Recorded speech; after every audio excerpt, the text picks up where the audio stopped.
Je suis Isabelle Delannoy, je suis ingénieure agronome, je suis conseillère stratégique et autrice de la théorie symbiotique qui définit les principes et les lois d'une économie régénérative à l'échelle de la planète.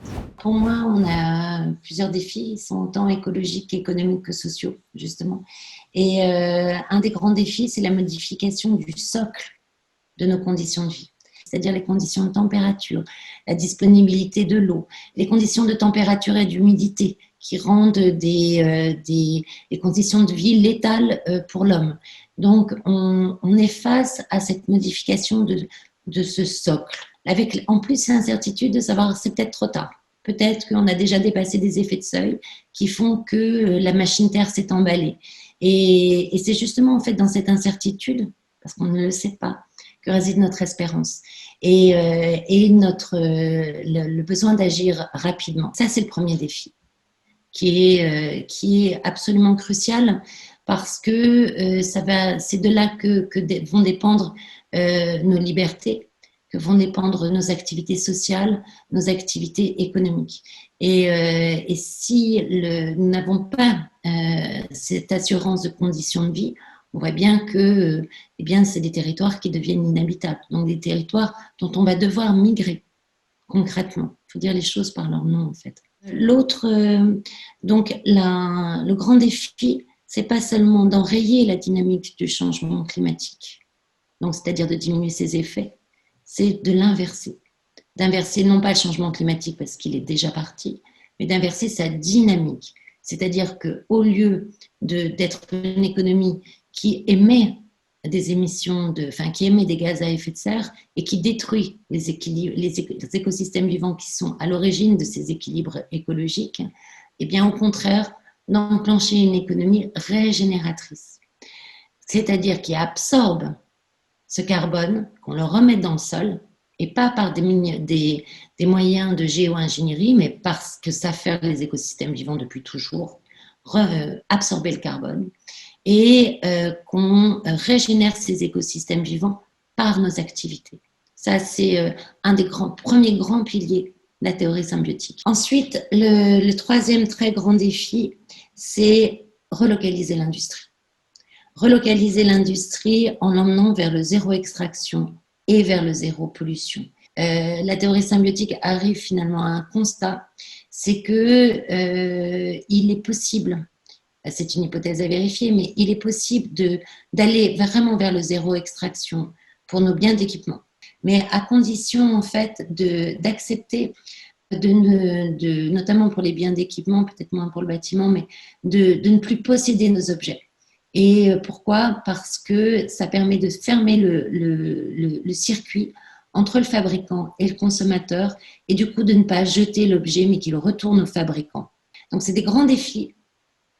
Ça demande de re-questionner complètement notre façon de faire économie, mais en même temps, ça se passe au niveau des territoires. Donc c'est une échelle qui est très appréhendable, et ça permet d'adresser en même temps la question de l'emploi, en même temps la qualité de vie là où on vit, et en même temps la question écologique. L'économie régénérative, c'est une économie qui, parce qu'elle produit, régénère les écosystèmes vivants, régénère les écosystèmes sociaux et régénère la ressource dans les écosystèmes industriels. Donc, en fait, on va définir une économie comme régénérative à partir du moment où elle va utiliser les services rendus par les écosystèmes vivants plutôt que des services techniques de l'homme pour produire, par exemple, de la phytoépuration plutôt que des centrales d'épuration d'eau usée telles qu'on les connaît classiquement. Par exemple, des jardins de pluie plutôt que des systèmes uniquement d'égouts. Par exemple, des parkings végétalisés. Voilà. C'est chaque fois remettre du vivant là où on l'a pris inutilement ou là où le vivant a des possibilités techniques de pouvoir satisfaire nos besoins. Régénérative sociale, ça veut dire qu'elle redistribue la valeur et elle permet à toutes les parties prenantes de se régénérer socialement, le choix de son métier, la participation au capital des entreprises, et qui demande une diversité en fait. Parce que si on n'a que des petits au capital d'une entreprise, elle ne pourra pas se remettre des chocs. Elle ne pourra pas se remettre aussi lorsqu'il y a un saut d'innovation, être compétitive. Donc, on a besoin d'un capital exogène, souvent 30%, environ, minimum 30%, mais pas beaucoup plus, parce que sinon, en fait, il n'y a pas assez de redistribution sur les parties prenantes. Et ensuite, régénératrice de sa matière, on va regarder en fait le nombre de services produits par unité d'énergie consommée, produits par unité de matière consommée.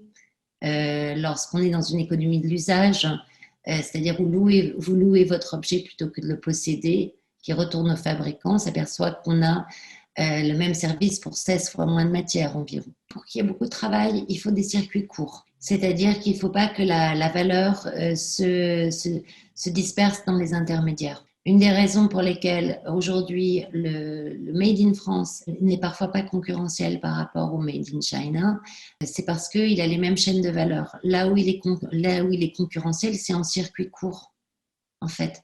Parce que vous avez permis de mettre en lien directement le producteur et le consommateur.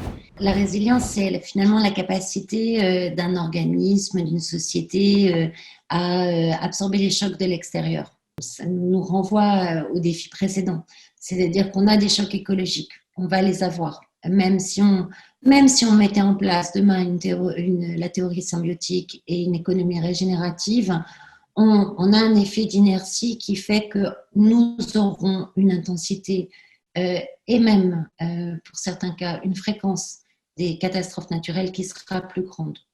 La Covid est une catastrophe naturelle. Hein. Elle est liée à la perte des habitats sauvages. Elle est liée au trafic des animaux sauvages aussi qui s'ensuit. Donc, on est bien là face à une première catastrophe naturelle et on voit bien les effets. Et on voit que nos sociétés ne sont pas résilientes. On voit que notre économie ne tient pas le coup. Absorber les chocs, c'est aussi absorber les chocs économiques. Et donc, pour ça, on a là aussi besoin de diversifier les mécanismes financiers. Qu'on ait des investissements qui n'aillent pas uniquement sur les grosses entreprises, sur les grosses structures. Qu'on n'ait pas des investissements qui aillent uniquement sur la technologie. On a besoin, en fait, des indicateurs de la finance qui fassent que la finance soit orientée vers les métiers régénératifs et vers les activités régénératrices au niveau des territoires. Donc, c'est diversifier, produire les indicateurs de la finance qui le permettent, mais c'est aussi d'avoir des fonds d'investissement régionaux, des fonds d'investissement locaux. Je prends souvent l'exemple de Portland aux États-Unis, qui a développé une politique très régénérative depuis les années 90. Et aujourd'hui, depuis quelques années, ils ont même des fonds d'investissement locaux qui permettent en fait aux citoyens, aux entreprises, d'investir sur les entreprises du territoire. Ça, c'est des mécanismes qu'on doit mettre en place. Comment pour éviter que nos cafés, demain, quand ils vont réouvrir après la crise du Covid, nos restaurants, ne fassent pas faillite et que les locaux ne soient pas pris par les grandes chaînes. Est-ce qu'on peut faire des fonds qui permettent les collectivités, ouvrir des fonds nourris par les citoyens pour qu'ils sauvent leurs commerces locaux? C'est tout ce genre de décloisonnement qu'aujourd'hui on doit produire, parce qu'on voit que c'est ce décloisonnement qui a été efficace et qui a été fertile dans certains territoires. Ce qui est important de comprendre, c'est que c'est une économie qui part des territoires. Et elle transforme une place de marché globale en de multiples places de marché locales, mais reliées mondialement. Et les maires et les présidents de communautés d'agglo ont un rôle extrêmement important à jouer. La bonne échelle, c'est le territoire. Et c'est de se faire animateur d'une autre vision oui, on peut relocaliser l'industrie autrement. Moi, ce qui m'a amené à m'engager, ça a été le goût de la liberté. Et la liberté notamment de nos enfants. Et je vois bien que nos conditions de vie aujourd'hui font qu'on enferme nos enfants. Et ça, je ne supporte pas, en fait. Je veux une terre saine, une terre sûre, pour pouvoir justement aller l'explorer. Et des conditions de vie dans la ville, dans nos villages, où les enfants peuvent de nouveau circuler dans la rue. Et d'où l'importance de cette résilience, de refaire société et de refaire écologie.